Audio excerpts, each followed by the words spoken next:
মিয়ানমারের সাবেক প্রধানমন্ত্রী বেগম খালেদা জিয়ার সমাধিস্থলে শ্রদ্ধা জানাতে এক নজর দেখতে এখনো নানা প্রান্ত থেকে আসছেন মানুষ।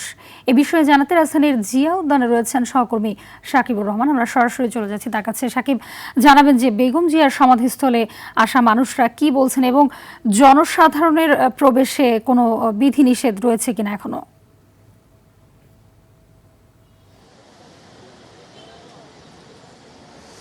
হাবিবা, আসলে জনসাধারণের প্রবেশে কিন্তু সম্পূর্ণ বিধিনিষেধ রয়েছে। বিজয় সরণির যে মোড়টি রয়েছে সেই প্রান্ত এবং ওই প্রান্তের যে রাস্তা সেটি বন্ধ রাখা হয়েছে। ভিতরে আসলে কাউকেই প্রবেশ করতে দেয়া হচ্ছে না। তবে আমরা দেখেছি উৎসুক মানুষের ভিড় রয়েছে। এখন পর্যন্ত তেমন কোনো নেতাকর্মীদের চোখে পড়েনি, কারণ যেহেতু দলের পক্ষ থেকেই নির্দেশনা দেয়া আছে যে এখনই আসলে খালেদা জিয়ার সমাধিস্থল কবর জিয়ারত করা যাবে না, যার ফলে দলের পক্ষ থেকে তেমন কোনো মানুষকে আমরা এখনও দেখিনি।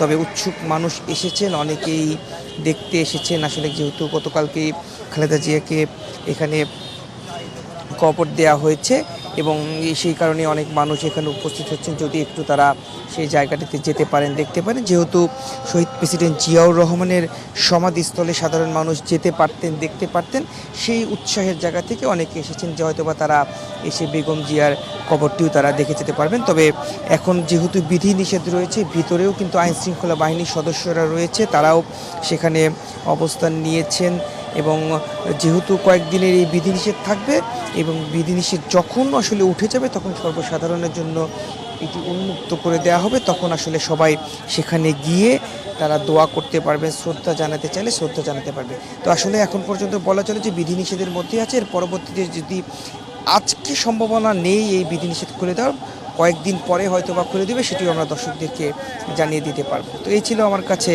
সর্বশেষ, হাবিবা। জি, ধন্যবাদ আপনাকে।